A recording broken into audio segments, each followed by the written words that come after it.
parte deste nosso ensinamento. E eu queria dizer-vos em primeiro lugar, pais, o tempo dos vossos filhos é absolutamente precioso. Nós temos uns míseros 18, 20 anos para aproveitar, cada um, antes deles irem à sua vida, e é muito bom sinal que vão, muito bom sinal que isso aconteça. E quanto mais nós gostarmos de estar com eles, quando eles são pequeninos, mais eles gostarão de estar connosco quando nós formos velhos. Ok? Convençam-se disso.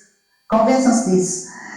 O tempo da nossa família é precioso, é mais importante que qualquer outro tempo da vida dos nossos filhos. É um dom que Deus nos deu, é um presente de Deus para nós, por isso cabe-nos a nós estarmos presentes, totalmente presentes neste tempo. Eu falava, temos falado sempre e vou continuar a falar, de que a nossa família é este nosso mosteiro, de que somos de facto uma igreja doméstica, e por isso eu gosto muito de olhar como é que as outras igrejas fazem a sua vida de família.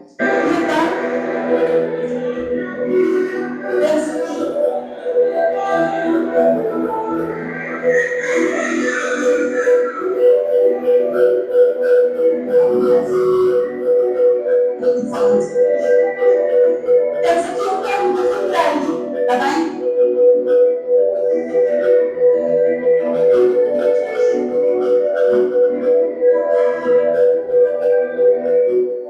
Temos aqui aquilo, exato, que é um tempo de recreio no Carmelo, bem? As carmelitas têm 2 horas de recreio por dia. E estas 2 horas de recreio por dia são, muitas vezes, tempos de brincadeira.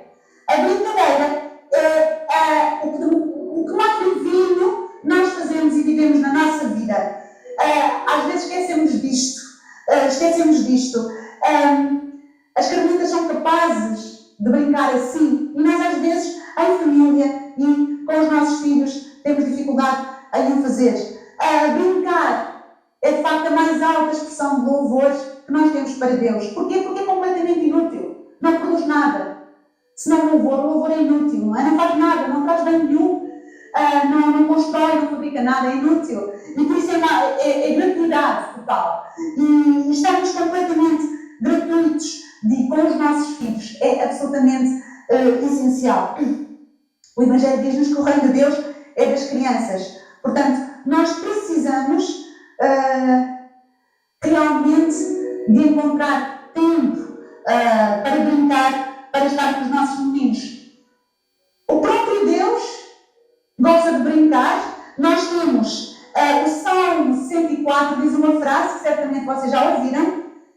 Eis o vasto mar, onde circulam os navios, e o leviatã que formastes para com ele brincar. Deus brinca com a sua criação, com a sua natureza, tal como nós precisamos de brincar uns com os outros. E se repararem, as profecias dos tempos messiânicos, da vinda de Jesus, do cumprimento da lei de Deus, falam todas de brincadeira. Diz Zacarias, as praças da cidade encher-se-ão de meninos e de meninas a brincar. Diz Isaías, a criança de peito poderá brincar junto à cobra víbora. Diz Jeremias, eu te construirei de novo e serás reconstruída, Jerusalém, Virgem de Israel. De novo te enfeitarás com os teus tamborins, sairás em meio de danças alegres. E diz Jeremias, então a Virgem terá prazer na dança, e juntos os jovens e velhos converterão o seu luto em alegria. Então não precisamos de muito tempo para brincar com os nossos filhos. Um pequeno jogo de tarde cedo, ao fim do dia, 5 minutos depois de jantar, ou então um jogo de gelo até o gelo quebrar, não leva muito tempo para ficar ali afogados. Portanto, a brincadeira pode ser rápida. Às vezes precisamos ir tanto tempo para brincar. Ontem à noite, o Nail preparar tudo para ir para o retiro, preparar a mala para ir para a Noruega, uma semana, a preparar-nos tudo para o retiro, e a Lúcia chega ao pé de nós, mamãe, tenho aqui as palavras todas preparadas para jogar nos Dixit, está tudo preparado, tudo na mesa, vamos lá. O Nail olhou para mim, agora? E ela, sim, está tudo preparado, estamos todos à vossa espera, só faltam vocês, ok? Pronto, vamos lá jogar. E lá fizemos um jogo, demos tantas gargalhadas, tínhamos tanto, já fomos mais tarde para a cama, mas foi muito divertido, estávamos todos a jogar, menos o Dani, que já estava a dormir há muito tempo, e convém não dizer-nos que estivemos a jogar, porque ele ia levar a mal. Portanto, quanto mais divinos são os nossos dias, mais brincadeira temos de incluir. Por isso é que nós brincamos tanto num dia de retiro, porque estamos a louvar a Deus. Estamos a louvar a Deus. Brincar é louvar a Deus. Convençam-se disso. É tão importante. Claro que brincar com uma criança pequenina pode tornar-se muito cansativo. Quem tem filhos pequeninos sabe. E então, aqui, eu volto a falar, nós adultos precisamos de marcar este tempo no nosso calendário. Não é escrever no calendário, vou brincar com o meu filho. Marcar no nosso calendário interno. Todos os dias tenho um bocadinho de tempo para brincar com o meu filho, com a minha filha. Estou a falar de 5 minutos, 15 minutos. Não estou a falar de 2 horas. 2 horas são ao fim de semana. Uma tarde inteira, uma vez por mês. Mais ou menos assim progressivo, mas marcarmos isto, porque se não marcarmos, nós não vamos encontrar aqueles 15 minutos. Não vamos, esqueçam. Temos de ter essa consciência. Ainda hoje não brinquei. Papa Francisco, quando era padre de paróquia, ele perguntava sempre, pais, na confissão, quando ia confessar alguém, depois de ouvir os pecados, espera lá, tu hoje brincaste com o teu filho? Não brincar é pecado? Pois claro. É preciso termos este tempo para brincar com eles. Quando chegam, de facto, as férias ou um fim de semana, então nós alargamos este tempo de brincadeira, mas todos os dias, ou um bocadinho, um passeio na natureza, uma brincadeira, férias em família. Nós, nestas nossas férias de ano, um ponto alto da nossa brincadeira, que todos viemos lá completamente a falar disso, foi um jogo de futebol que fizemos nós como éramos. Somos 8 agora, uma vez que aqui o Frankie está com a sua mulher na sua casinha, portanto íamos 8 na família Paula, 8 já dá para fazer um jogo de futebol 4-4. Nós fizemos um jogo de futebol magnífico lá no relevado, já estavam pessoas a olhar, a ver aquela brincadeira, a correr atrás da bola. Foi um jogo fantástico. E claro que a equipa do Dani ganhou, mas foi, divertimos tanto, foi assim um ponto alto das nossas férias, o jogo de futebol que fizemos em Namoris. Não se trata apenas de brincar deste tempo de brincadeira, mas trata-se de educar brincando. Eu ponho aqui alguns exemplos, porque eu antes achava que isto é tão normal na minha casa, que que seria assim em todo lugar, mas depois comecei a perceber que às vezes não é. E de facto, esta vez basta um pequeno lembrete da nossa parte. Assim, vocês verem aqui algumas coisas para dizer, também podíamos fazer isto, não é? Nós também somos capazes de fazer isto. Por exemplo, uma maneira de facto do Niall levar os filhos quando perdeu a cabeça por estarem todos, perderam a paciência por estarem chapados, todos espalhados pela casa inteira, e quando chegámos todos a casa ao almoço, deparámos com isto, não é? Toda a gente sabe o que é que tinha de fazer com o seu par de sapatos. Lá foram todos a correr, não foi preciso dizer nada, foi com uma gargalhada, todos arrumaram o que tinham de arrumar. O Niall, muitas vezes, enquanto nós estamos a almoçar, ele está em teletrabalho, está em casa e, portanto, está muitas vezes em reuniões. E então, se eu vou para a escola, se é um dia que eu não estou em casa, os meninos chegam à hora do almoço sozinhos, os mais velhos, o Dani está no infantário, os outros chegam sozinhos e o Niall deixa tudo preparado. Se começa uma reunião ao meio-dia, ao meio-dia e meia, ele deixa tudo preparado na mesa e depois cada um tem de tratar de si, não é? E várias vezes eles separam, estes são alguns dos papelinhos que eu vou guardando quando estou com eles, mas isto são só apenas pequenos exemplos. Várias vezes nós deparamos com, eles separam-se com isto, divertem-se, riem-se e é uma maneira, em vez de estar ali, agora façam isto, agora arrumem, agora limpem, é uma maneira simples e divertida de eles entenderem. Isto foi um recado para o António, foi provavelmente na altura de Natal, eu tinha algo que tinha guardado, ontem estava a fotografar para colocar no PowerPoint, um recado para o António, não é? Em vez de lhe dizer a tarefa, olha, paciência, vais mesmo ter de tomar conta das galinhas, assim ele vai com mais alegria. E nós na nossa casa temos as divisões das tarefas bastante organizadas há muitos anos. Ele trata a roupa, ele trata da louça, como já devem ter dado conta aqui na cozinha, ele é muito eficiente com a louça, porque já desde os 6 anos trabalhava no McDonald's a lavar louça, ou para ganhar dinheiro, para ir para a universidade, e deu muito jeito de preparação para uma família numerosa. Mas a roupa é comigo. E às vezes eu apanho assim com algumas mais peças de roupa do que seria normal, e o Niall tem sempre o cuidado de me preparar para o que aí vem, não é? E então coloca assim um bilhetinho ao pé da máquina da roupa e pronto. E estes são apenas alguns pequenos exemplos que eu vou guardando, fora os outros papéis que vão para a reciclagem, de formas de fazermos as nossas coisas de uma maneira bem humorada. Lembram-se do que dizíamos hoje de manhã? Com humor, sem chatices, não é? Os filhos aprendem assim também. E eles fazem a mesma coisa. Aqui há uns tempos eu fui trabalhar, o pai não estava numa viagem também para o estrangeiro e eu disse à Clarinha, que ela estava em casa, Clarinha, verifica só que eles fazem as tarefas que eu lhes tinha mandado, coisas muito simples, verifica que os teus humanos fazem tudo. E então ela arranjou uma forma, quando eu cheguei a casa, eu à tarde achei graça ao papel que eu encontrei em casa, porque eu achei que ela arranjou uma forma muito eficiente de conseguir que os irmãos fizessem o pouco que tinham de fazer rapidamente. E assim ela já estava despreocupada em relação à sua tarefa, não é? Portanto, ela colocou ali as tarefas de cada um e depois, atenção, quem não as cumprir tem mais isto. Pronto, conseguiu o resultado.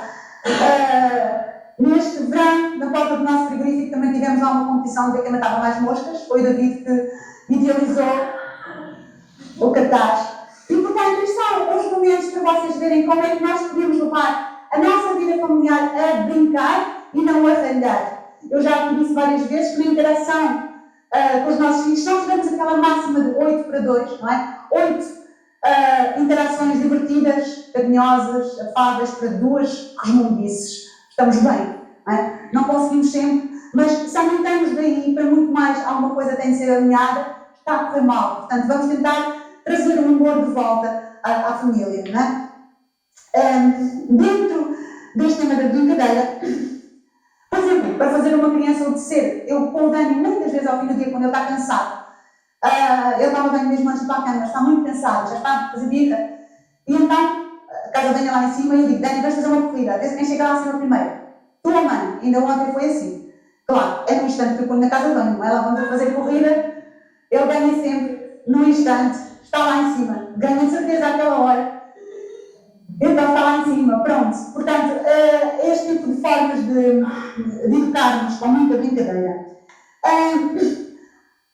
Há uma hora muito importante nas nossas rotinas, e nosso tempo de família, que é a hora do conto, a hora da história. Ela existe, como nós sabemos, em qualquer infantário, qualquer pessoa que lide com crianças pequeninas.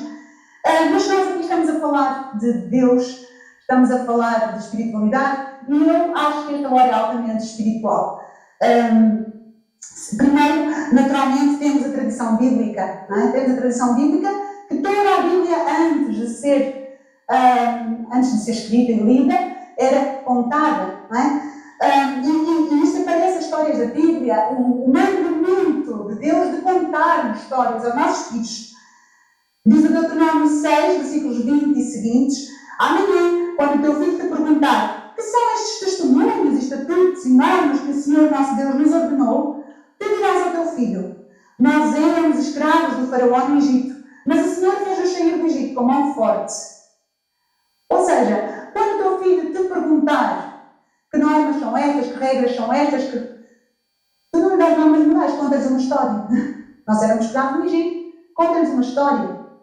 Tantas e tantas histórias que nós temos na Bíblia para contar. Diz o Deuteronômio 32, versículo 7, recorda os dias que se foram, repassa gerações e gerações, pergunta ao teu pai e ele te contará, interroga os anciãos e eles te dirão. De facto é isso que nós fazemos quando contamos aos nossos filhos histórias da Bíblia. Mas atenção, não basta contar histórias da Bíblia, são muitas mais do que nós contamos, né? Temos a descobrir em primeiro lugar, mas também temos as histórias, como aqui diz, dos heróis, que são os santos, contar as histórias da vida dos santos, e não só dos santos, como de tantos outros que não sendo santos, canonizados, fizeram bem, fizeram boas obras e que nós precisamos de conhecer. Mas depois também podemos ir para muitas outras histórias, e nós, lá em casa, temos de facto muitas histórias, estes pequeninos, temos livros entre nós, aqui está a Clarinha a ler o Winnie the Pooh, ao Dani, temos nossos livros favoritos, de tal maneira que conversamos, temos aquelas piadas internas, familiares, que citamos montes de histórias infantis. que são fantásticas e que trazem tantos conteúdos para trabalharmos com as nossas crianças. Não é? Não precisam ser apenas histórias da Bíblia ou histórias santas. Todas estas histórias do Winnie the Pooh, da Bruxa de Mimi, do Nod, do Panda, depois para mais crescidos as Crónicas de Nárnia, depois a Casa na Pradaria, tantas estas histórias têm coisas tão giras que nós conseguimos trabalhar com as nossas crianças.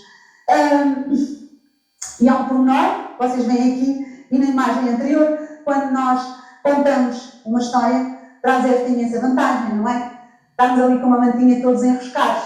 É um momento de carinho, um momento de ternura, que as crianças nunca esquecem, mesmo quando se tornam adultas. É ou não é verdade, Francisco?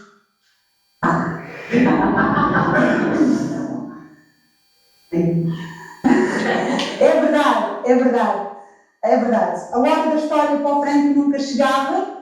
Ele era o primeiro, mais velho, que nunca chegava, nunca era suficiente, então fazia birra, queria mais outra e outra, e eu ia seguindo naquilo, desesperado, até chegar no momento em que eu descobri.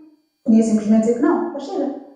Não é? Foi a minha descoberta da autoridade materna, não, Francisco, é só uma.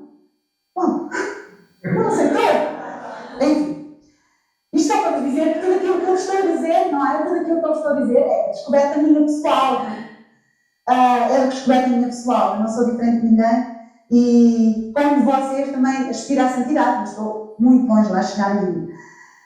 Custa contar sempre a mesma história às crianças e contá-la sempre igual, não faltar palavras? Pois, custa, não é? Ontem a história tinha mais uma frase.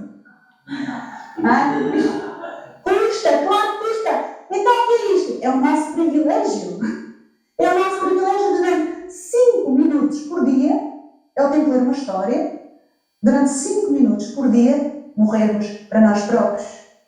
E de novo eu volto a dizer, vamos colocá-la no horário, cá dentro da cabeça, não é?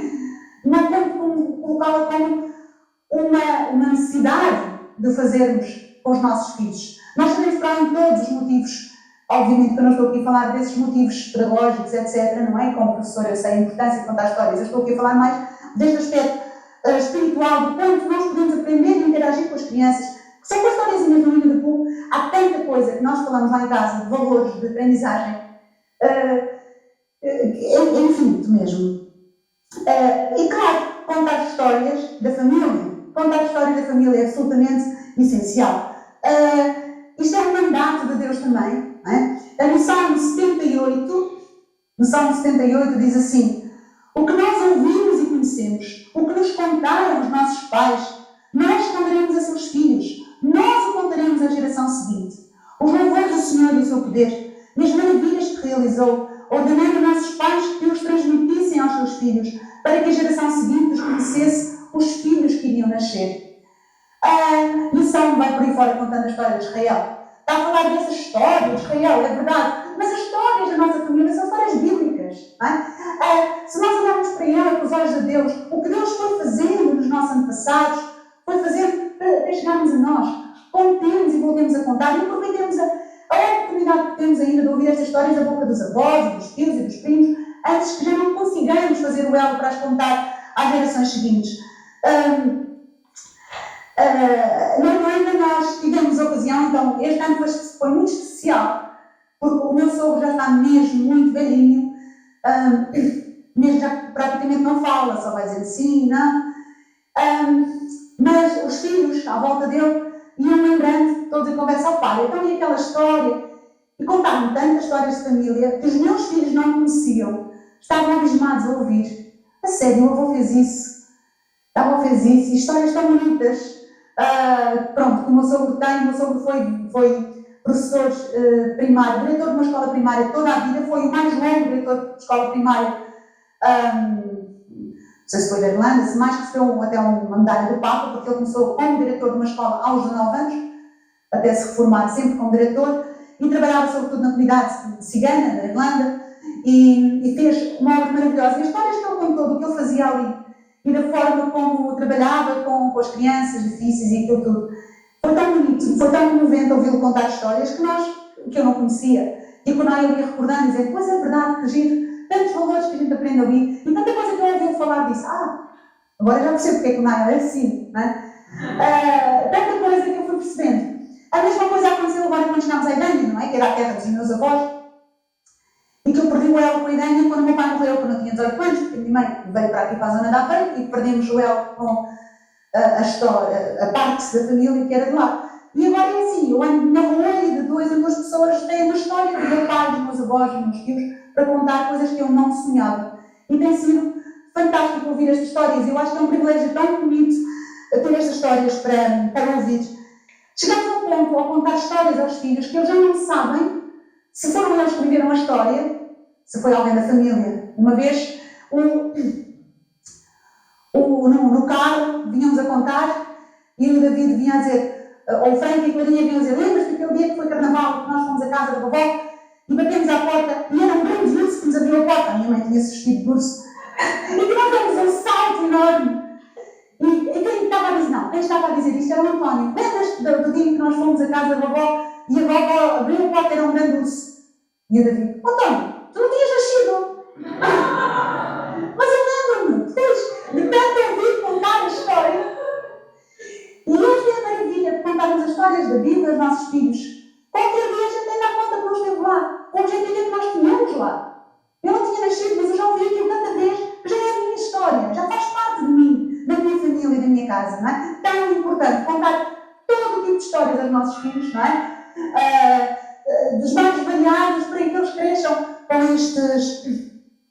com esta herança que nos fala aqui a Bíblia.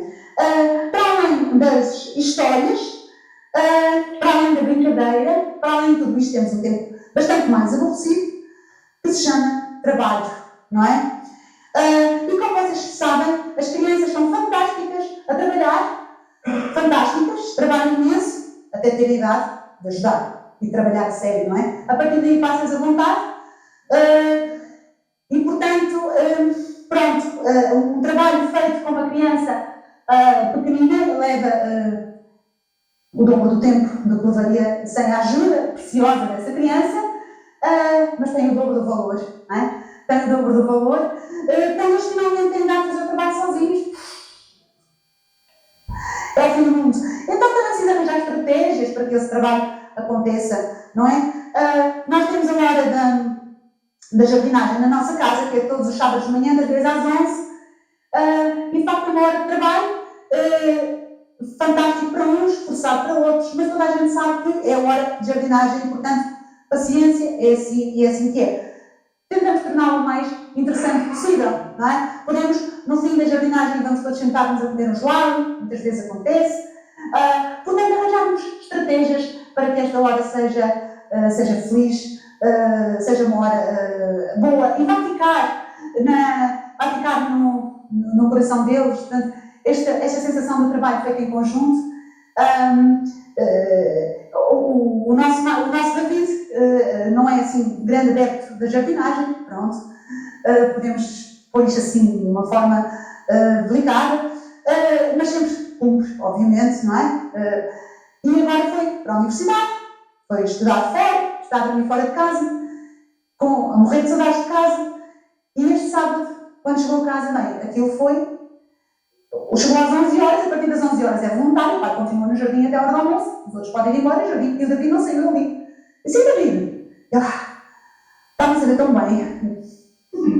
Fantástico, não é? Porque isto é casa, isto é o que nós fazemos em família, trabalhamos, não é? E, claro, as crianças trabalham, como nós sabemos, de uma forma muito ativa na cozinha. A cozinha é dos sítios absolutamente essenciais para nós levarmos os nossos filhos a trabalhar. Na nossa casa, de facto, está sempre ocupada, é sempre uma animação. Outro dia também, quando eu estava a preparar o David durante o verão, porque eu não sabia se ele precisava cozinhar ou não, agora nestes tempos, então estávamos a fazer assim um curso intensivo de cozinha. E quem estava a dar as indicações todas, adivinhem quem era? Era Daniel. Era Daniel. Ó, David, agora tens de pôr a água, agora põe o sal, agora... Né? Pronto, que é o meu grande companheiro. Claro que o David já foi o meu companheiro, mas já lá vai. E portanto, é tão importante nós termos este trabalho em família e, claro, que tornar esta hora, e sobretudo esta hora de preparação da refeição familiar, torná-la uma hora feliz.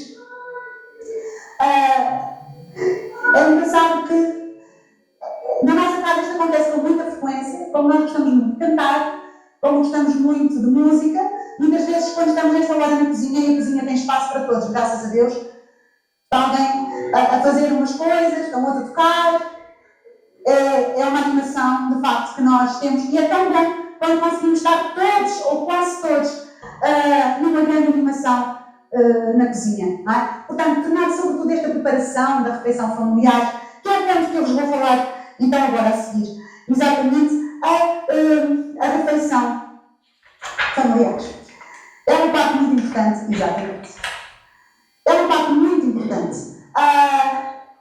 O ponto alto da vida de uma família, de facto, aquele momento que partilha a refeição à mesa, não é? É o ponto que a gente sabe em todas as casas, é aquele ponto essencial, que hoje está a perder, infelizmente, na nossa sociedade, está-se a perder o momento da refeição familiar. Pelo menos uma por dia, as outras podem ser mais à pressa, podem deixar lá aqueles bilhetes a preparar para aquecerem o almoço aqui ou ali, mas uma refeição por dia seja preparada em conjunto. É de facto, quando nós nos sentamos à mesa em família, nós partilhamos aquela alegria, não é? Mesmo que não caibamos todos dentro de uma sala, esta é a casa da Angélica e do Frank, é difícil cabermos todos lá dentro, mas de facto é o ponto alto de estarmos juntos em família. É preciso colocarmos de novo aqui, para que a refeição realmente resulte, temos aqui alguns pontos claros para todos e que toda a gente saiba como funciona. Eu penso que o primeiro é marcar a hora para todos, ou seja, nós temos lá em casa um chocalho, é um chocalho de cabra mesmo, pronto, que me ofereceram, a Clarinha me ofereceu, que é o que nós usamos para tocar, para chamar as pessoas para a mesa. E as pessoas já sabem que têm de vir quando se toca o sino, não há ninguém que fique, a gente toca o sino uma vez e é a hora de sentar na mesa, e pronto, ponto assente. Não há aquela coisa, ele come mais tarde, não. É hora de refeição, é hora de refeição, e não começamos sem estarem todos. Alguns às vezes estão a acabar de ver isto ou ver aquilo, isto é uma disciplina que nós procuramos introduzir mesmo, e lá está, tentamos fazê-lo bem. Quando às vezes estão a demorar muito, lembras-te, Frankie, como é que é? Começamos todos a gritar o nome. Davi, Davi, daí não nos calamos. Pronto, até chegar a pessoa à mesa, só depois é que começamos então a cantar, esperamos uns pelos outros sempre, não há exceções. Pronto. Outra coisa é preparar o lugar, preparar a mesa com esmero, preparar tudo o que é o nosso espaço e o nosso ambiente. Pôr uma mesa bonita, pôr uma toalha bonita, pôr os pratos, talheres, esmerarmos. A gente faz isso quando vamos receber visitas. Então, nós recebemos o Senhor todos os dias connosco, Ele está ali sentado connosco. Nós recebemos uns aos outros e somos todos filhos de Deus, príncipes e princesas do Reino de Deus. Então, esmerarmos, usarmos o nosso melhor talheres, o nosso melhor pratos, para servir a nossa família e não só os de fora. E nós procuramos ter esse cuidado também lá em casa. Pôr uma mesa como deve ser, tudo bonito, uma vez por dia fazermos este grande esforço. Depois, é essencial obviamente não ter ecrãs, não ter telemóveis à mesa, não existem telemóveis à refeição, não existe televisão. Às vezes as pessoas dizem, não precisa de televisão porque vamos ouvir os assuntos e conversamos sobre eles. Está bem. A gente ouve os assuntos em muitos outros momentos do dia, a não ser que a gente decida, vamos todos juntos ver este programa, ver aquele, mas isto é algo que decidimos, não é? Agora, o estar por estar, o estar ligado porque sim, logo se vê o que é que está a dar, não. Se eu decidi hoje vou ver, e quando estamos a comer, vamos ver aquele filme, ou vamos ver o jogo do Euro, porque é quando a gente vê futebol é quando está o Euro, o Mundial, ou vamos ver qualquer coisa assim, tudo bem. Mas, por norma, não temos a televisão. Porquê? Porque nós queremos estar todos a olhar nos olhos uns dos outros e conversar uns com os outros. Na televisão dá-nos uma conversa, então ouve a televisão primeiro e depois traz a conversa para a mesa. Nós preparamos a conversa às vezes. Às vezes há temas que eu ouço, por exemplo, acontece num episódio na escola, um aluno de coisas giras que nos vão passando, na área, no trabalho, coisas giras, e assim, logo à tarde já vos vou contar. Eles são muitos, eu estou a contar a conversa um de cada vez, sim, juntamos quando sentamos na mesa vamos contar. E às vezes assim, conta lá então, mas já cá estamos todos. Conversamos, contamos. E quando são pequeninos, isto é para quem ainda tem os filhos pequeninos, para ver ali a luz ao fundo do túnel, quando são pequeninos, de facto, a conversa às vezes é difícil, não é? Porque há muita bulha, muita discussão, muita coisa, pelo menos na minha casa, se calhar na vossa não. Mas há muita confusão. Mas quando eles crescem, Já não apetece sair da mesa e estamos todos a conversar. E depois a conversa e mais um bocado, e estamos todos ali. Até que nós temos de dizer, vá meninos, acabou, vamos lá embora. Porque realmente estamos tão bem a conversar uns com os outros. E é aí que nós vemos que valeu a pena todo este investimento na preparação da refeição. E depois, o lavar a louça ou arrumar a cozinha não é para a mãe ou para o pai fazer sozinhos, é para fazermos todos a equipa. Nós descobrimos isto na nossa família recentemente, cada um tem o seu papel. Um leva os pratos, um tira a comida, um põe na máquina, um arruma a comida. Pronto, temos assim um sistema montado na nossa casa, de maneira que estejamos todos juntos a arrumar tudo. Então, o momento da refeição engloba toda a família, desde a preparação dos alimentos, com mais ou menos canções, até ao arrumar da cozinha, em que também às vezes pomos a música para ser um tempo mais divertido. A refeição, acreditem em mim, saber preparar o momento da refeição familiar é a base de nós aprendermos o que é a Eucaristia. Sermos capazes de pôr a mesa, de servir o Senhor na Eucaristia. O Daniel tanto insistiu, que conseguiu convencer o nosso pai a ser acólito. E o que ele me disse foi assim: oh mamãe, eu sei fazer tudo, sei fazer as coisas todas, sei limpar as mãos, então eu ponho a mesa todos os dias, eu sei fazer estas coisas todas. E é isso mesmo, ele põe a mesa todos os dias em casa, ele sabe servir a mesa da família, então como não há de ser capaz de servir a mesa da família dos filhos de Deus, não é? Tão bonito conseguirmos aprender à mesa este magnífico privilégio que Deus nos dá de nos sentarmos à mesa com Ele. De facto, a oração familiar, às vezes as pessoas pensam que é algo muito complicado. Nós já vimos que a oração familiar não é opcional, é uma rotina que nós fazemos na nossa casa, no nosso dia. E então nós temos, naturalmente, alguns santos que de facto rezam assim. Há outros santos que rezam assim, não é? Portanto, não tenhamos medo, porque não há apenas um estilo de ser santo. Está bem? Há muitos estilos de serem santos. De facto, a oração familiar tem muitas formas consoante as crianças que nós temos. Naturalmente, chegamos a um ponto em que finalmente ela ganha um bocadinho mais de estrutura, não é? E quando pensamos que já está tudo a correr bem, arranjamos uma cadela e pronto, voltamos ao caos inicial. Mas pronto, isto para dizer que a oração familiar não é só a oração possível, como as pessoas às vezes dizem, não é? Isto é o que é possível, não, isto é o que é perfeito. Isto é o que é perfeito, a nossa imperfeição é perfeita para Deus. Deus não nos queria de outra maneira. Ele não gostava que a nossa oração fosse de outra maneira. Então, na nossa casa, nós fazemos um tempo de música, muita música, porque nós gostamos muito de cantar. Um tempo de ação de graças, em que espontaneamente agradecemos ao Senhor e louvamos. Um tempo de leitura da palavra, das Escrituras, da leitura da missa do dia e o tempo da oração de terço. Portanto, estamos ali 40 minutos, 45, todos os dias a rezar ao Senhor. E é de facto neste tempo que é absolutamente essencial e que é o tempo preferido dos meninos durante o dia, porque é aquele tempo em que estamos de facto todos juntos e estamos neste ambiente de festa, como eu falava desde o início, não é? É um ambiente de festa e de muita alegria. Não é um ambiente de forma alguma pesado ou difícil, é um ambiente em que conversamos na parte então das Escrituras, em que conversamos muito, falamos de muitos assuntos. Às vezes tentamos que a oração tenha outras formas, não é? Como a dia de Pentecostes, por exemplo, e noutros. Mas, de qualquer maneira, o importante é que aconteça aquela rotina, não é? Como é que às vezes as pessoas dizem, como é que eu faço para que o meu filho queira rezar? Se sempre rezar, já é a hora de rezar, é a hora de rezar, não é?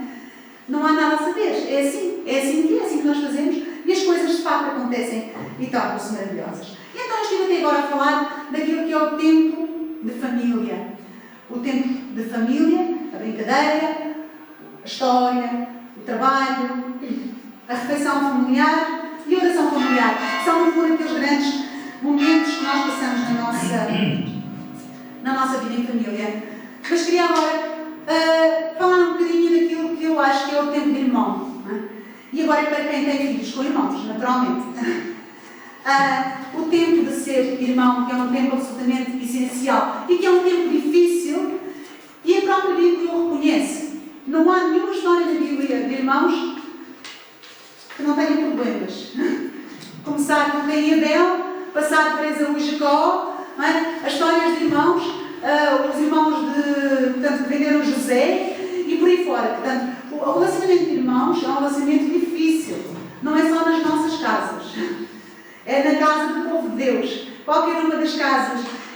É um relacionamento entre todos nós, seres humanos, somos todos irmãos e filhos de Deus. E, portanto, Deus não o tornou fácil. Eu já ouvi, e só falo daquilo que eu ouço, não do que eu leio, ouvi, já ouvi filhos de famílias numerosas a dizer que não querem uma família numerosa. Porque o peso de ser irmão foi tão pesado para eles, sobretudo filhos mais velhos. Já ouvi no extremo oposto, conheço famílias numerosas em que de facto não existia quase relação de irmãos. Portanto, cada um fazia a sua vida totalmente independente. Ora, nós temos de procurar, nesta relação que é tão difícil em termos de. Porque há tantas coisas ali, não é? Nesta relação temos de procurar aquilo que nos leva a nossa caravana, não é? Ali à direita, andar mais ou menos a chegar ao posto básico, como fizemos ali no nosso jogo, não é? Se chegar direitinho, com tantas crianças no meio. De facto, é preciso encontrarmos motivos na nossa casa para os irmãos serem irmãos. E temos de lhes dar. Temos de oferecer estes motivos aos nossos filhos. Temos de oferecer motivos para eles brincarem em conjunto, para eles serem responsáveis uns pelos outros, não é? Para que eles se tornem, de facto, irmãos. Mas também temos de ter rotinas e temos de ter momentos em que permitam aos nossos filhos terem a sua separação, a sua independência em relação à forma de estar do irmão, aos horários do irmão, não é? Já falei aqui da importância de respeitar os horários, naturalmente, de uma criança de 3 anos ou de uma criança de 13 anos e sermos capazes de deixar que os pequeninos não sejam uma peste ao lado dos mais crescidos, não é? Que os mais crescidos não sejam os bullies ao lado dos irmãos pequenos. É preciso conseguirmos este equilíbrio. Uma criança, quando entra na adolescência, quando começa a crescer, precisa naturalmente do seu espaço, do seu tempo. Se os meus adolescentes estão a jogar um jogo naquele tempo que está acordado, com os seus amigos online, por exemplo, ou se estão a jogar um jogo de ping-pong na sala de ping-pong com os vizinhos, o Daniel já sabe que não vai interromper. É pequenino, pode lá ir um bocadinho, mas não vai interromper, não vai ser uma peste. E então nós dizemos, Dani, agora não, mas depois o irmão compensa. Depois os amigos vão embora, não é? Agora sim, anda cá, agora é 100% para ti. Portanto, conseguimos este equilíbrio de maneira que não haja ressentimentos, evitarmos ao máximo que eles não tenham ressentimentos. Outro dia falávamos isto lá em casa e eles disseram, Frankie, agora é a minha hora de dança, já sabiam, quando entravam no quarto do Frankie, ele dizia assim, quando saíres, fecha a porta. Eles estavam a entrar e ouviam dizer, quando saíres, fecha a porta. Eu já sabia, ok? Já percebi que isto é para sair. Não era para mim. Pois era. Então eu dizia, ainda estão para entrar e eu já estava. Quando saíres, fecha a porta. Pronto. E é preciso respeitar. O Frank estava crescido, estava a estudar ao computador, ou estava a trabalhar, já estava na universidade, eu estava ali no mesmo quarto que eles, a natural precisasse do seu espaço, não é? Mas depois também é preciso fazer o outro lado, não é? E o outro lado é que a coleção de Legos do Frank deixou de existir, está espalhada por todo lado, não é? Ou seja, temos que ter este equilíbrio, e este equilíbrio cabe-nos a nós, os pais, gerir. E isto é tão importante, sermos nós pais a gerir isto. Eu digo que isto é importante porque não é fazer deles queixinhas, eu digo sempre isso, nem pensar. Resolvam os assuntos entre si, mas quando são assuntos importantes, têm de vir ter comigo. Eu digo sempre aos mais velhos, ao António, ao Lúcia, ao David, se os pequeninos, neste caso o Daniel, na nossa casa agora são um, se começar a chatear muito, não vais gritar com ele, porque às vezes acontece, sai daí, vai-te embora. Nada disso, não irmão? Chamas-me e eu resolvo o assunto. Pronto. Não é? Porque senão temos ali um bullying do mais velho e do mais pequenino. Não podemos. Portanto, não gritas com o teu irmão. Eu resolvo o assunto. O que é que está a passar? Não briga comigo. Eu não brigo contigo. António, que horas é que podes brincar? Podes brincar porque isso está a acabar mais 20 minutos. Pronto. Então vamos lá para baixo. A mamãe depois eu compenso. Não é? Mas se não somos nós a gerir isto, as relações entre eles começam a andar complicadas e depois começa a perder-se aquele sentido de alegria de que eu falava no início. Portanto, sermos capazes de gerir isto, não é? De um lado e do outro, manter o equilíbrio. Penso que é muito importante haver a cumplicidade entre eles, são uma equipa, mas também o respeito uns pelos outros, respeitarem os mais velhos, os mais novos, os mais velhos, não é? O equilíbrio volta a ser, então, fundamental.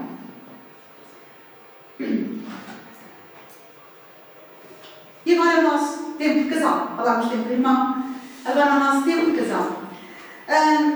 Eu vinha hoje a falar com isto no carro, com o Nairo, porque vínhamos a conversar um bocadinho sobre isto. Para mim, para nós este tempo é tão fácil de ter e se calhar eu falo de uma maneira que se calhar outras pessoas precisam do tal estrutural, encontrá-lo no tal horário, no tal calendário mental, ou até escrito, claro, mas eu estou a falar mais em termos de pensarmos as coisas. Porque o tempo de casal é que nós precisamos de ter os dois, um com o outro, numa base diária. Precisamos todos os dias ter um tempo em conjunto.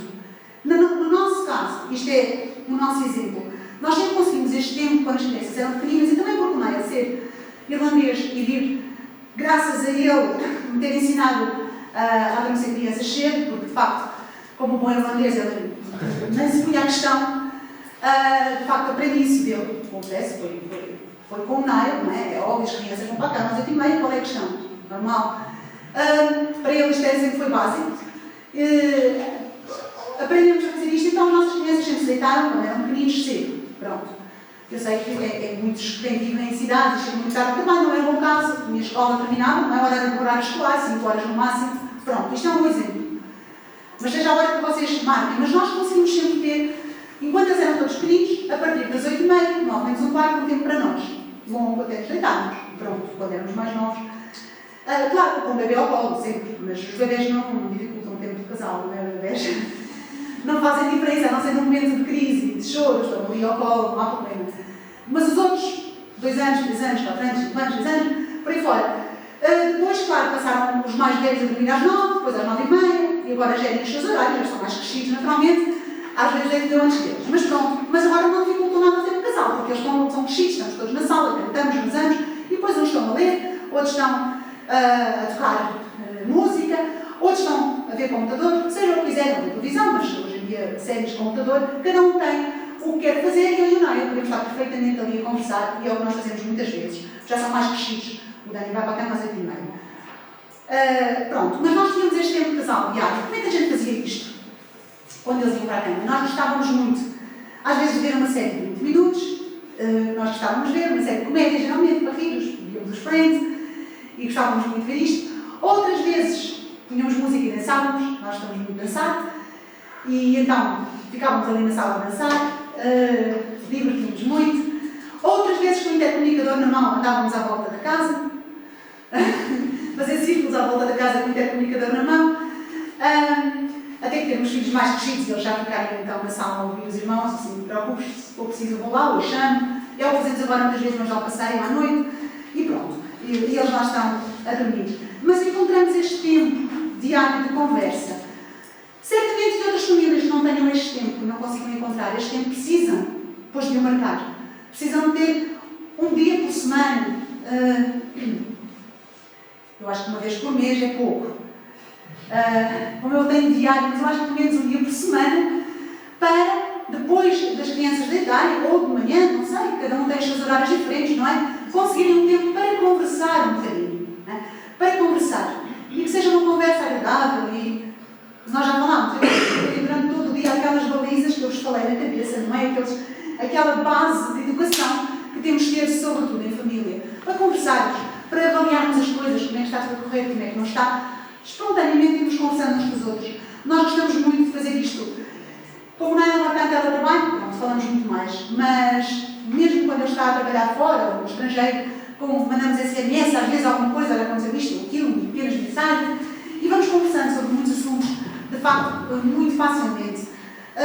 Pronto, penso que é importante, muito importante conseguirmos este tempo.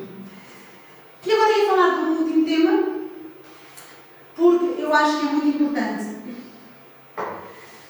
que a nossa... vou chamar assim. Eu acho que é muito importante para a nossa caravana. Eu tenho pensado muito nisto, muitas vezes as nossas caravanas começam a sair da rota. Vocês estão a ver, eu lembro-me disto, de dar isto em geometria, não é? Temos duas retas, não é? Temos uma reta, mas se uma reta começar um grau, seja um bocadinho para o lado, depois elas vão aumentando, não é? Chegam a um ponto que estão totalmente afastadas. Às vezes nós temos este pequeno deslize no início da nossa caminhada, que a nossa caravana, um bocadinho como aconteceu hoje com a caravana ali da Sónia, não é? Que eles estavam quase a bater ali no poste, não é? Estava mesmo tão perto e ao mesmo tempo tão longe. Estava tão perto, eles iam direitinhos no jogo que fizemos, iam direitinhos, de olhos vendados, ali quase a esmurrar no poste. Mas eles deslizaram, afastaram-se um grau, é o suficiente para andarem ali, iam andando até ao infinito, se ninguém chamasse, não é? E isto acontece nos nossos dias muito, muito facilmente, este pequeno afastamento. Porque tudo isto que eu vos falei até agora tem a ver com bom senso. Mas hoje em dia o nosso mundo está cheio de fundamentalismos, cheio de polarizações.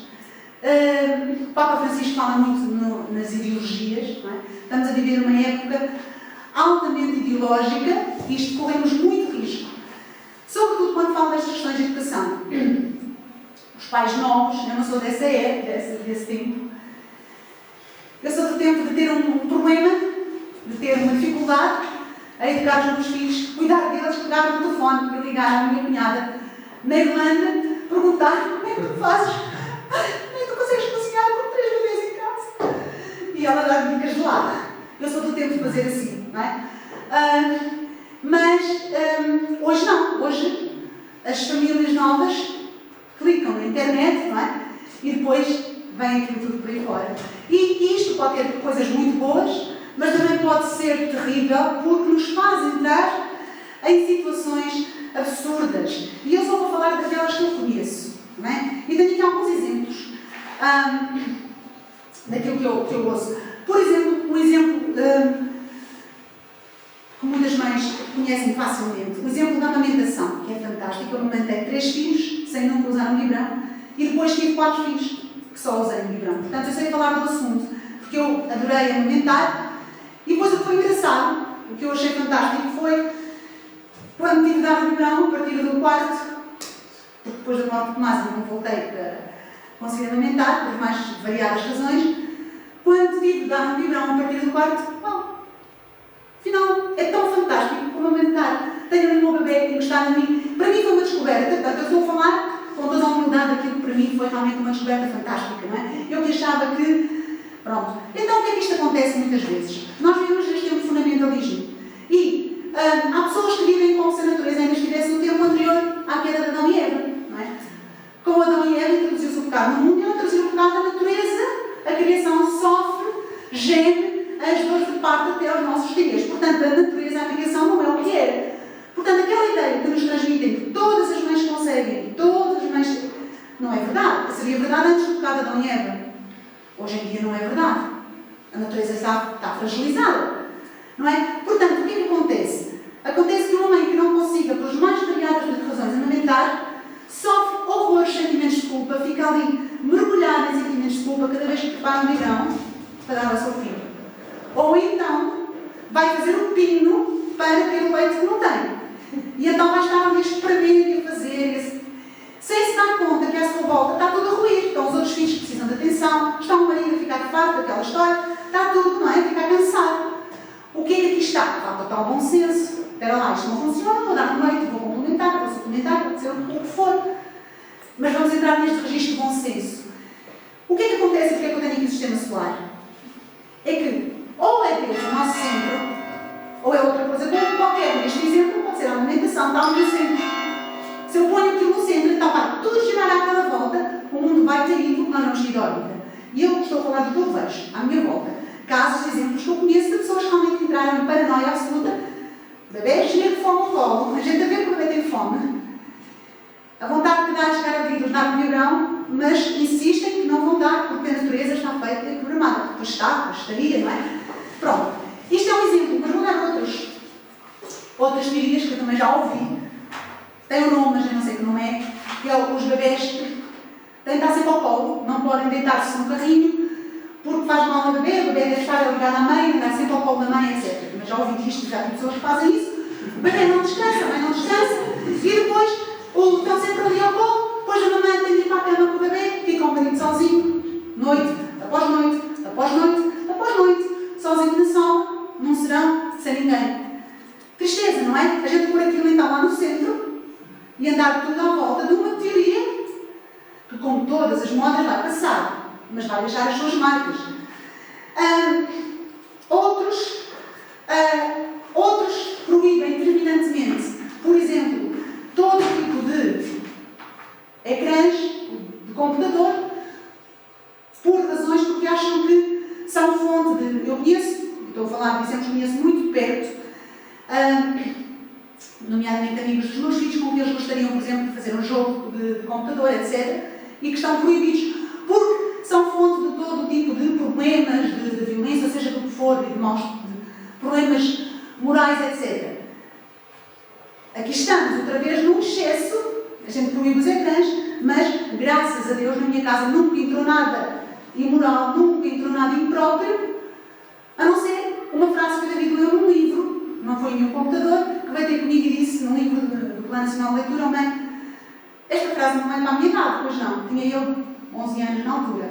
E eu disse não, e mandei um recado à professora que o David ia parar a ler a leitura do livro. Pronto. Nunca teve o mais pequeno problema em nada no computador. Eu não quero que eles estejam sempre ao computador, não é? Para além de limites, por todas as mais variadas razões que falámos aqui. Mas não é, porque haja algum perigo na minha casa, Deus no livre, de qualquer tipo de imoralidade ou de qualquer tipo de violência, ou seja, do que for. Pelo contrário, o que eles jogam é perfeitamente seguro, perfeitamente controlado. Mas aqui está. Estas pessoas são de tal maneira, põem isto no centro, esta preocupação que nem sequer é real, daqui que falamos em ideologia, e está tudo ali a girar à volta. E, em outro dia, o David me dizia, tem tanta pena que este meu amigo não tenha acesso a nada, porque isto é um jogo tão giro, que aprendemos tanto sobre o espaço, era um determinado jogo, que até foi apresentante do frente, ao David, agora que ele pediu, um jogo que aprende imenso sobre planetas, sobre o espaço, etc. Pena não podemos jogar juntos, mas ele tem esta ideia que é tudo mal. Não é? Portanto, aqui está a mesma coisa com... em relação a isto aos vídeos, deixa-me só dizer à parte. Eu estou sempre a ralhar lá em casa, estava sempre a ralhar até arranjarmos o sistema que temos então este horário, que nos salvou a vida. Mas estava sempre a chatear porque o António adorava estar-se ao computador. E nós agora temos um horário, pronto, como eu vos disse aqui, portanto aquilo que eu vos trago para aqui é sempre aquilo que eu aprendo, não é? Na minha própria vida. Então esse assunto está resolvido. Mas no outro dia alguém nos ofereceu peixe lá do nosso lado, da barragem, e os meninos comemos uma vez e tinham muitas espinhas, eles não conseguiam comer aquilo. Depois voltaram-nos a oferecer, e eu, ai meu Deus, como é que eu vou convencê-los a comer isto? Até que o António chegou-se ao pé de mim e disse assim, oh mãe, antes de cozinhares o peixe, eu vou filetar o peixe. Tu vais filetar o peixe. Vais fazer filetes? Mas como é que tu sabes fazer filetes? Sei. Mas tu nunca fizeste filetes? Pois não, mas já vi muitos vídeos sobre isso, que eu gosto muito de ver culinária. Quando estou a ver vídeos, uma das coisas que eu vejo, para a tua informação, aqui que eu subscrevo, são canais de culinária. E eu disse, ok. Então, e como é que se faz isso? Sabes mesmo? Sei. Deixas-me, confias em mim, confio. O António digo-nos, teve 2 horas na cozinha. 2 horas na cozinha. Transformou em filetes que pareciam comprados direitinhos, depois fritou-os. Toda a gente comeu o peixe. Isto parece o fish and chips que comíamos dentro. Isto é espetacular, isto está tudo. E eu estou contente. Nunca tinha feito na vida, mas estava fartinho de ver. Os canais que, de facto, eu sei que ele gosta muito de culinária e é o que eu subscrevo. Vários canais, para além de astronomia, de espaço, também gosta de culinária, e para além das outras parvoíces todas, não é? Os vídeos todos que a gente ouve falar, tem tempo para aquilo, mas parvoíces que eles fazem, mas para além disso, também conteúdo útil. E eu fiquei, uau. E ele sentiu-se, afinal, tens algum respeito por aquilo que eu faço, que eu aprendo, não é? E eu achei tão bonito. Outro exemplo, eu estou só a dar exemplos conhecidos. Eu acho que tenho medo que vocês pensem que eu estou a referir-me a uma pessoa, a alguém, mas não é. Isto são exemplos todos que eu vivi, não é? Que eu passei por eles e que entram na minha casa. Portanto, sério, não, são coisas que eu vou ouvindo. E se por coincidência vos disseram alguma coisa, pois ótimo, não é? Mas não tem nada a ver convosco, tem a ver com a minha vida. Quando o Frank era pequenino, antes de ele nascer, entramos naquela craze, naquela fase de. Não era quando ele era pequenino antes de nascer, desculpa. Antes de ele nascer e depois quando ele era pequenino, havia aquela fase da proibição do Harry Potter. Não é? E nós lemos. Eu lembro-me de haver professores a falar nisso num colégio religiosos, não deixar de ler Harry Potter, e padres a falar, e montes de sites a falar sobre a proibição do Harry Potter. E eu proibi os meus filhos de ler Harry Potter sem nunca dar conta do que se passava. Até que chegou o David, cresceu e me perguntou assim: oh mãe, porquê que eu não posso ler Harry Potter? Eu disse: porque dizem que é isto e tal. Olha lá, mãe, tu tens a certeza disso? Eu li coisas que me disseram sobre isso. E o David começou a dizer: olha, mas sabes que estás enganada. Porque. E começou a falar comigo. Tivemos ali muito tempo a falar. E então eu fiz uma coisa que nunca tinha feito. E que era quando eu devia ter começado. Exatamente. Peguei um livro. E disse: uau. O que é que se passa aqui? O que é que se passa aqui? Eu explico-vos o que se passa aqui muito depressa. Em 2 tempos. Todas estas teorias e todas estas coisas de excessos de fundamentalismos vêm da corrente protestante. Que foram os primeiros a começar a comentar isto na internet.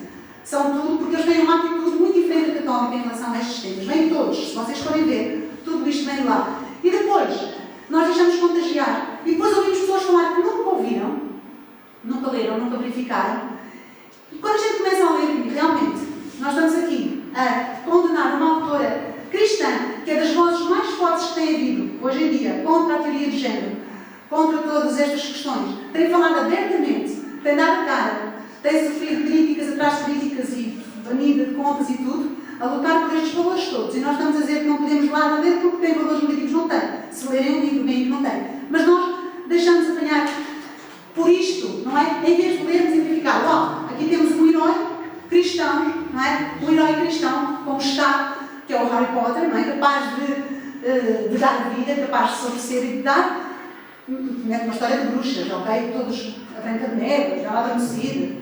Histórias de bruxas é o que nós mais ouvimos, não é? Desde pequeninos. E nunca nos incitaram a bruxaria, graças a Deus, não é? Apenas isso, feiticeiros, etc. Então, a partir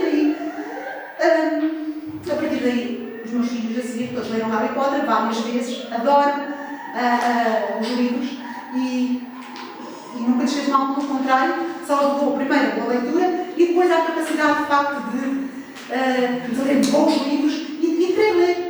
Não é? De querer ler. Aqueles que gostam menos de ler foi sempre daquelas coisas que leram com gosto e com verdade. E de facto, explorem por vocês, pensem pela vossa cabeça. Quando nós estamos a falar destas questões culturais, cuidado, muito cuidado com o que ouvimos e julguemos por nós próprios. Está bem? Porque o centro é sempre Deus.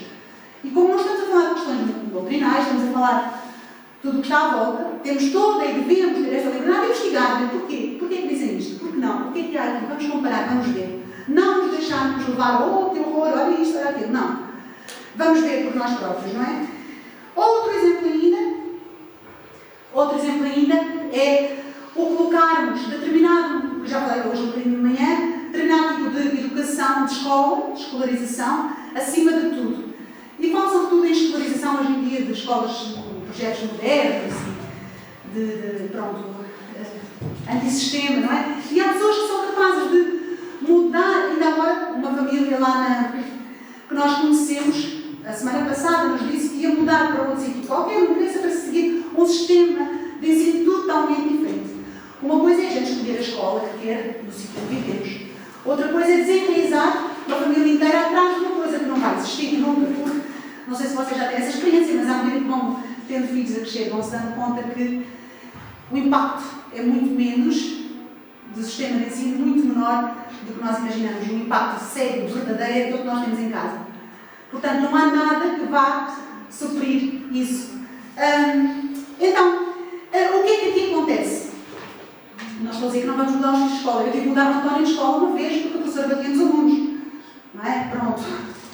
Nunca bateu uma António, mas batia nos outros meninos. Eu tive que mudar de escola. Não estou a dizer que não mudamos os filhos de escola. Eu estou a dizer que estou a falar de um outro tipo de coisas. Também estou a falar em colocar alguma coisa no centro, fazer tudo, gravitar à volta. Isto são só os exemplos que eu me lembro, que conheço, que viveram, que eu vivi e conheço na minha vida. Agora, eu sempre senti estas questões com esta força, com este impacto. Sempre senti que havia aqui alguma coisa que de facto não batia bem. Quando havia estes deslizes, ou de pôr esta coisa de tal maneira no centro, a tal maneira que nestas férias,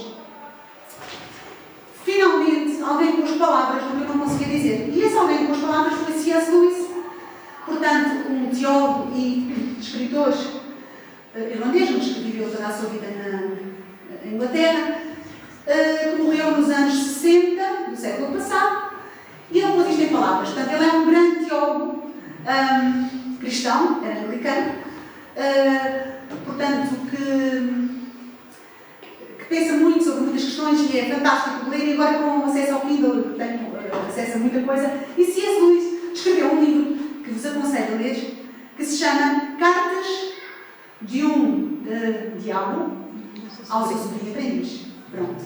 Cartas de um Diabo ao seu sobrinho aprendiz. Ou seja, antes de ouvir, por isso é que eu passo já ao slide seguinte, pensem que isto está tudo, portanto, estamos a ver a perspectiva do diabo. Ok? Então, o que é que ele diz? Ele está aqui a falar de uma pessoa que ele quer conquistar. E ele diz assim: obviamente que estas pessoas têm os seus interesses pessoais, mas a ligação. Não. Exato, é isso.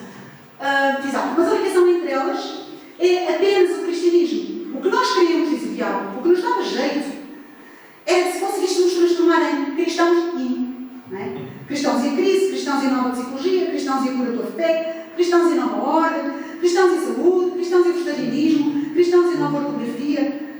Se temos de lidar com cristãos, ao menos que sejam cristãos e uma diferença qualquer. Isto é o diabo a falar. Esses é que são bons. Porque os cristãos apenas com esses não consegues nada.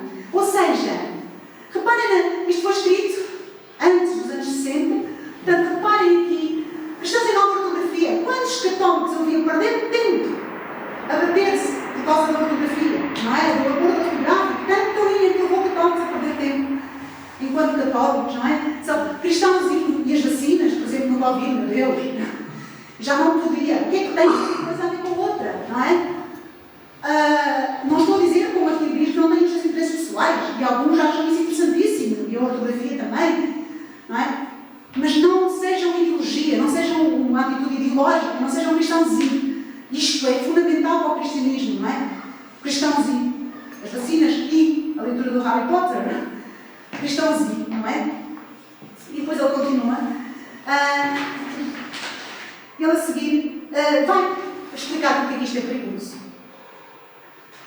O que nós precisamos, diz o diabo, é que os homens valorizem um destes aspectos, qualquer um, não interessa, acima de tudo na vida, e sejam cristãos porque a religião os ajuda a valorizar este aspecto. Mas Deus, o nosso inimigo, não se deixa usar para outros fins, por muito positivos que sejam. Os homens que pensam que podem usar a religião para alcançar qualquer finalidade destas, parecem tolos que querem usar a escada do céu para chegar à farmácia mais próxima. Ele põe isto certinho, não é? Nós andamos aqui com tudo ao contrário, vem do sistema solar. Começamos a desviar da rota, não é? Ou seja, não estamos a dizer que não tínhamos o interesse, sei lá, da ortografia, ou do vegetarianismo, ou da amamentação, ou do que for, não é? Mas é como Jesus com os fariseus, que tinham de lavar as mãos e os pratos e as vasilhas antes de comer. Graças a Deus que eles tinham de lavar isso. Ainda bem que lavaram, aliás, não sei, agora descobri outro dia, a história, que eu gosto muito de história, que um dos aspectos que fez com que a comunidade judaica não sofresse tanto peste negra foi este básico. A higiene, não é?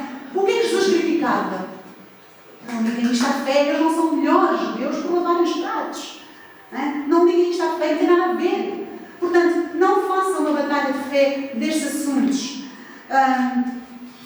E reparem, ele fala dos tempos da Segunda Guerra Mundial e o diabinho, o sobrinho, vem perguntar ao tio se acha que deve levar o homem que ele está a levar a ser pacifista ou a ser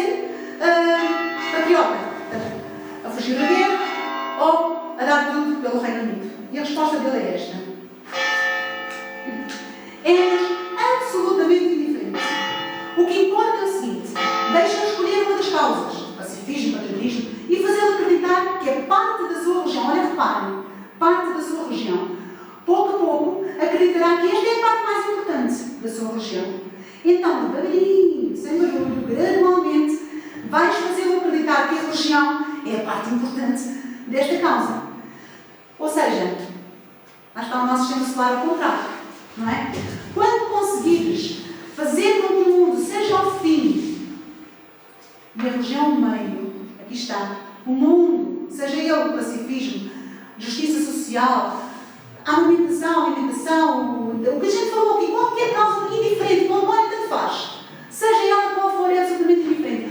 Quando conseguires fazer que seja o fim e a religião o meio, ganhaste o homem. Pelo que não faz qualquer diferença, qual é a causa que ele tem em vida? Desde que os encontros, os conflitos, as políticas, as causas e as cruzadas, e podemos acrescentar os debates na internet, não é? Os debates ali nas redes sociais, significa mais para ele do que as orações, os sacramentos e a caridade, ele é nosso. Isto, nos nossos tempos, isto foi escrito antes dos anos 60, do século passado. Isto não podia estar mais atual. É algo que eu sempre percebi, mas não conseguia pôr palavras, e neste verão, finalmente, alguém pôs as palavras. Aquele feeling que eu tinha, que isto não está muito bem, este exagero, este excesso de concentração neste aspecto ou naquele, não está muito bem, finalmente alguém pôs por palavras. E por fim, e estamos a terminar, vamos falar da própria fé. E olhem o que ele diz, hein? Se não conseguires, diz o diabo, afastar esta alma da igreja, ao menos que a sua fé tenha um adjetivo. Cristão tradicionalista, cristão conservador, cristão liberal, cristão isto ou aquilo, mas Deus nos livre dos cristãos apenas. Isto, nos anos 50 que ele escreve, era atual, quanto mais nos nossos tempos. Parece que já não existem católicos apenas. Parece mesmo que já não existem. Quando alguém diz sou católico, és católico quê? Liberal, conservador, progressista, tradicionalista, pró ou contra o Papa Francisco. Portanto, Deus nos livre, diz o demónio, dos católicos apenas. Isto é absolutamente essencial. Portanto, meus queridos amigos, tudo é relativo, mesmo nesse nosso sistema solar. E vamos mudando as nossas avaliações, como eu fiz, como os vários exemplos, em relação ao Harry Potter, em relação a vários outros aspectos da minha vida. Tudo é relativo, exceto o centro, levar-nos a nossa caravana na direção do céu. Santa Zélie Martin, mãe de Santa Teresinha, dizia: o meu maior desejo é chegar ao céu e descobrir que o meu marido e filhos estão lá todos num lugar bem melhor que o meu. É isto que nós queremos para os nossos filhos. E eu lembro-me de uma vez escutar a Lúcia e o António pequenininhos a conversar um com o outro, e estavam a brincar no jardim. E a Lúcia disse assim ao António: um dia, António, vamos brincar no céu com a Kitty e o Tomás, como fazemos agora. A Kitty era uma gatinha, o Tomás era o irmão que nenhum nem outro conheceu, mas que sabem que está lá, já chegou a casa. E então, pequeninos, eles sabiam: um dia vamos brincar no céu com o Tomás, como brincamos agora. Portanto, brincar. O céu vai ser uma imensa brincadeira, onde vamos estar todos a louvar o Senhor. Louvado seja nosso Senhor Jesus Cristo. Para sempre seja louvado.